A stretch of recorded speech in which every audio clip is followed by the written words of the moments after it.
L'ensemble du marché crypto-monnaie est toujours en forte correction. Alors il y a une correction sur l'ensemble des crypto-monnaies, sur le Bitcoin avec un petit rebond. On était descendu à 29 000 $ sur le Bitcoin et maintenant on est à 31 000 $. Dans la vidéo d'aujourd'hui, je vais vous dire ce que je fais dans l'état actuel du marché, dans quel projet de crypto j'investis, si j'investis dans des projets crypto, quelle est ma répartition en termes de cash par rapport à mes investissements crypto et comment je vois l'état du marché actuel, si c'est intéressant donc du coup d'investir aujourd'hui dans des altcoins ou alors si c'est plus intéressant du coup peut-être d'être en position cash. C'est de ça qu'on parle dans cette vidéo. Vous êtes prêts? On est parti.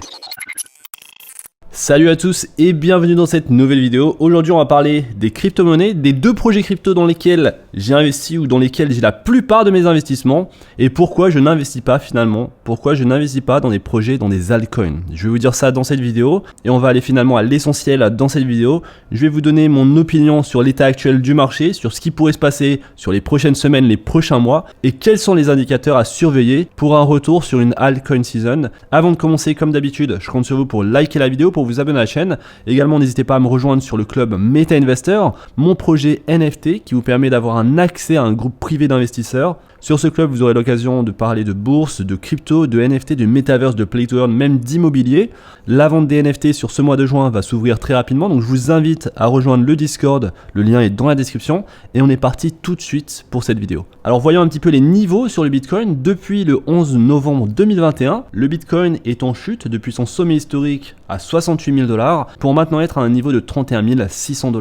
Alors il est très clair au vu du graphe actuel qu'on est en tendance baissière, on est sur un marché baissier et qu'il va être difficile de changer cette tendance, ça va prendre un certain temps et donc selon moi ce n'est pas le meilleur moment d'investir si on pense que le Bitcoin va monter très rapidement aux alentours de 40 000, 50 000 $. Il y a des indicateurs à surveiller avant que ce soit le cas et ce qui est intéressant à retenir sur la tendance actuelle et pourquoi on pourrait chercher plus bas, c'est que le Bitcoin le 17 juillet avait atteint des niveaux à 29 000 $ et qu'il a cassé ces niveaux pour aller toucher les 25 000 $. Donc on les a touchés récemment, on a rebondi rapidement aux alentours de 28 29 000 $ pour retrouver ces niveaux et aujourd'hui on est sur un range avec juste récemment, juste hier, un rebond du Bitcoin des 29 000 $ jusqu'aux 31 000 $. Est-ce que ce rebond va suffire pour remonter et retrouver les 44 45 000 $? Alors au vu du graphe du Bitcoin, je m'attends à une correction plus forte des crypto-monnaies mais également du Bitcoin. Je pense qu'on va retrouver donc les 25 000 $ sur le Bitcoin. On pourrait même descendre à 20 000 $ et on pourrait même potentiellement descendre plus bas. Alors je trouve que c'est très intéressant dans le contexte actuel, hein. Vous le voyez, c'est un contexte qui est incertain avec de l'inflation, avec des guerres, avec des tensions entre la Russie et l'Ukraine, des tensions entre la Chine et les États-Unis.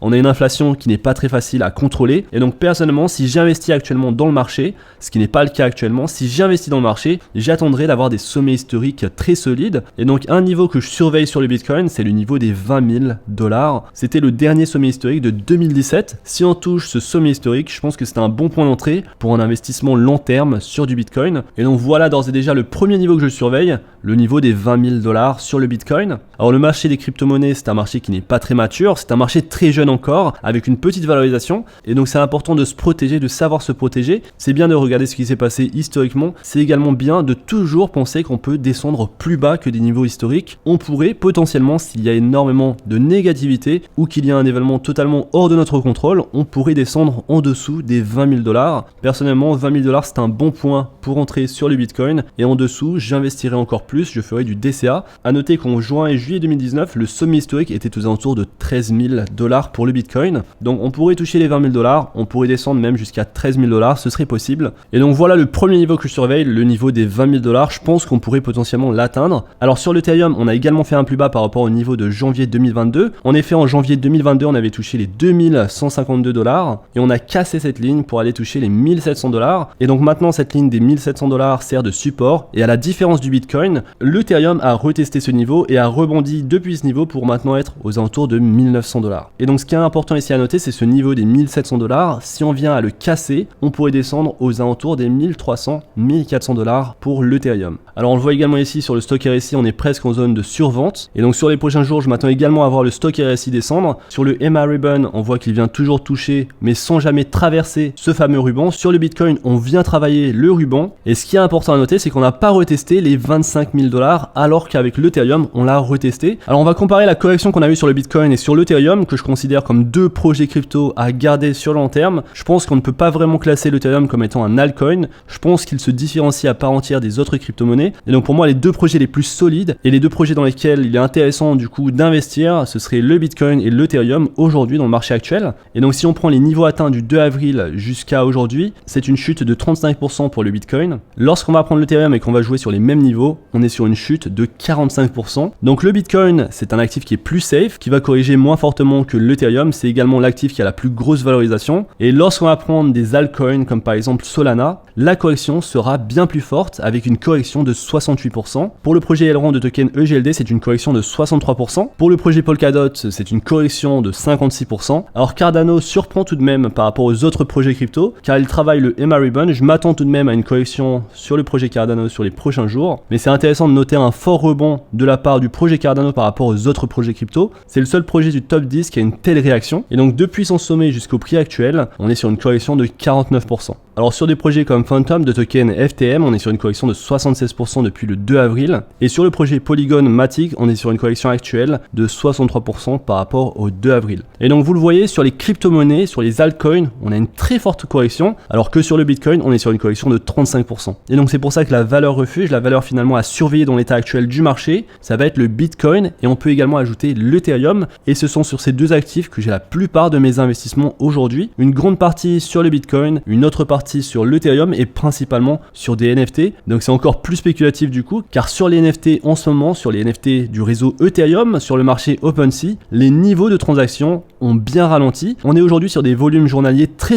faibles sur OpenSea, aux alentours de 30 à 40 millions de dollars, ce qui est vraiment très faible par rapport à ce qu'on connaissait juste avant. On était sur des niveaux de 90, 100, 130 millions de dollars journaliers sur le marché OpenSea, le plus grand marché de NFT. Et donc les NFT aujourd'hui subissent une correction car il y a un manque de liquidité et ça se fait vraiment ressentir sur le réseau Ethereum. C'est un petit peu moins le cas sur les NFT du réseau Solana, mais c'est important à noter que si vous souhaitez investir dans les NFT aujourd'hui, c'est quand même assez difficile car il n'y a pas beaucoup de liquidité et donc ça va être forcément difficile de revendre vos NFT ou alors de trouver un acheteur, de le revendre à un prix élevé. Et donc on retrouve un manque de liquidité sur les NFT, sur OpenSea, on retrouve un manque de liquidité sur l'ensemble des marchés crypto. Ça explique pourquoi la valorisation du Bitcoin est aujourd'hui de 30 000 $. Il y a pas si longtemps, on était aux alentours de 40 000 $. Aujourd'hui, on est à 30 000 $ et on pourrait même descendre. On pourrait descendre à 25 000 $. Alors maintenant, pourquoi il est intéressant d'investir sur le Bitcoin par rapport à d'autres crypto-monnaies? Ça va se faire sur la dominance du Bitcoin. Il faut savoir que le Bitcoin possède une dominance de 46,77% par rapport aux autres crypto-monnaies et que cette dominance va continuer à augmenter. Et c'est ce qui se passe généralement en bear market. D'ailleurs, depuis le 5 à 6 mai 2022, c'est là où on a vu la forte correction sur l'ensemble des crypto-monnaies et c'est également là où on a vu la dominance du Bitcoin augmenter, passer de 41% à 46% actuellement. On est même à 46,76%. Donc une augmentation de 12% sur la dominance du Bitcoin et je pense que cette dominance va continuer à augmenter. On est en bear market et c'est un bear market qui peut durer plusieurs mois et donc on va voir beaucoup d'investisseurs vendre leurs altcoins pour les changer, pour les transformer en Bitcoin. Et lorsque ça va se faire, on va voir la dominance du Bitcoin augmenter pour aller peut-être toucher des niveaux aux alentours de 59%, 60%, des niveaux historiquement connus où il est très important d'être sur le Bitcoin et peut-être même sur l'Ethereum, mais bien plus sur le Bitcoin qui est plus safe, des niveaux où il est connu d'être sur le Bitcoin plutôt que sur des altcoins, car malheureusement sur la plupart des altcoins, on va avoir une forte correction de prix lorsque la dominance du Bitcoin va augmenter, et donc il sera possible d'avoir des projets comme Solana aux alentours de 20 $, comme Cardano aux alentours de 20 centimes, des projets donc très solides du top 10 chuter fortement en prix, alors que le Bitcoin va soit stagner ou soit grimper lentement en valeur, et donc c'est aujourd'hui ce que je surveille sur le marché cryptographique, la dominance du Bitcoin qui ne cesse d'augmenter. Aujourd'hui, on arrive à un niveau de résistance qu'on avait connu en octobre 2021. Si on passe ce niveau, la dominance du Bitcoin pourrait rapidement grimper, ce qui va faire chuter très fortement le prix de la majorité des projets crypto. Et donc dans cette configuration, et on le sait, c'est ce qui va se passer, c'est important de se positionner sur le Bitcoin ou alors d'être en position cash. Pour moi, la position cash, c'est la valeur refuge d'excellence. Et ensuite, si on veut vraiment être dans le marché des crypto-monnaies, mettre de l'argent dans le Bitcoin et pourquoi pas dans l'Ethereum, c'est un choix qui est intéressant, sachant qu'on va avoir beaucoup plus de volatilité sur les prochaines semaines. À noter que lorsque la dominance du Bitcoin va chuter, c'était le cas le 24 mars 2021, on était à 60% de dominance, elle a chuté jusqu'à 40%. Lorsque celle-ci chute, c'est la saison des altcoins, c'est là où on va voir la plupart des projets crypto grimper rapidement en valeur. Et donc c'est intéressant à ce niveau-là de dominance du Bitcoin, aux alentours de 58%, 60%, de commencer à investir dans des altcoins. Aujourd'hui, je pense que c'est trop tôt pour investir dans des altcoins. Je pense que c'est intéressant de le faire lorsque cette dominance va augmenter et lorsqu'on sera à des niveaux aux alentours de 56 à 57, 58%. Ce sera intéressant d'investir petit à petit, de faire du dollar cost averaging, de l'investissement régulier, petit à petit sur des altcoins. Alors je vous le dirai sur la chaîne, ce n'est pas un conseil financier, c'est ce que je vais faire personnellement. Donc n'hésitez pas à vous abonner à la chaîne pour ne rien rater. Et donc voilà ce que je surveille actuellement, c'est la dominance du Bitcoin. On peut le voir cette dominance également par rapport à l'Ethereum. L'Ethereum qui avait surperformé le Bitcoin depuis ce fameux 21 mars. Donc on était à des niveaux très faibles sur l'Ethereum, aux alentours de 0,03 pour aller chercher des niveaux très élevés, aux alentours de 0,08. Et donc une surperformance de l'Ethereum par rapport au Bitcoin. Et aujourd'hui on se situe à un niveau assez clé. Si on brise ce niveau, et je pense que c'est ce qui va se passer sur les prochaines semaines, si on brise ce niveau, on va avoir le prix de l'Ethereum qui va performer moins bien que le prix du Bitcoin, et donc ce sera plus intéressant d'être sur le Bitcoin que l'Ethereum.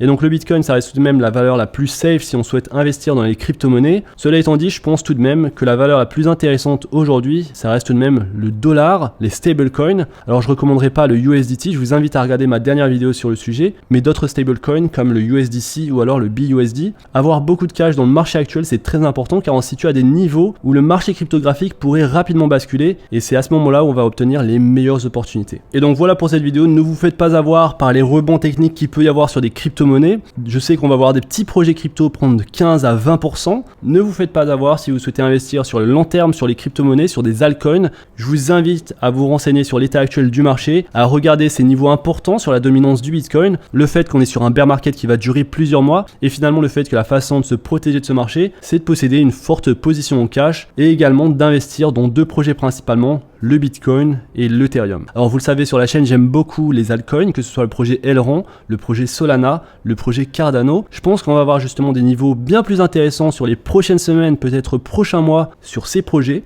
Et lorsque ce sera le cas, je vous ferai une vidéo à ce niveau-là. Et donc voilà comment je me situe dans l'état actuel du marché. J'ai encore une toute petite position en token ADA, le projet Cardano. J'ai une position importante dans le Bitcoin. J'ai une position moins importante mais tout de même raisonnable dans l'Ethereum. Et surtout, j'ai une position très importante à hauteur de 70 à 80% dans du cash. Parfois, la meilleure façon d'investir, c'est de ne pas investir. Vous n'êtes pas obligé de faire travailler votre argent. Parfois, le meilleur moyen d'investir, c'est uniquement de surveiller le marché, d'attendre les bons signaux et d'investir à des niveaux idéaux. Alors, c'est la stratégie que j'utilise. C'est une stratégie que pas mal de personnes utilisent. Il y a une autre stratégie qui consiste à faire de l'investissement régulier, du DCA, peu importe le prix du Bitcoin. Et donc, c'est une stratégie qui est passive et qui est intéressante si vous pensez garder vos investissements pendant plusieurs années. 5 à 10 ans, faire de l'investissement régulier, quels que soient les niveaux, ça peut être intéressant. Personnellement, ce que j'aime bien faire, comme vous le savez sur la chaîne, c'est timer le marché, investir à des moments où il y a de l'extrême peur. Pour moi, sur le marché actuel, on n'a pas encore connu de capitulation, donc je pense que ça pourrait venir sur les prochaines semaines ou les prochains mois. À voir, on va surveiller ça. Je continuerai à vous faire des vidéos sur l'actualité des crypto-monnaies. Et donc voilà pour cette vidéo, j'espère qu'elle vous a plu. N'hésitez pas à liker cette vidéo, n'hésitez pas également à me rejoindre, à rejoindre notre club d'investisseurs Meta Investor. Le lien du Discord est dans la description. On se retrouve très vite pour une prochaine vidéo. D'ici là, faites attention à vous, investissez bien et à la prochaine. Peace.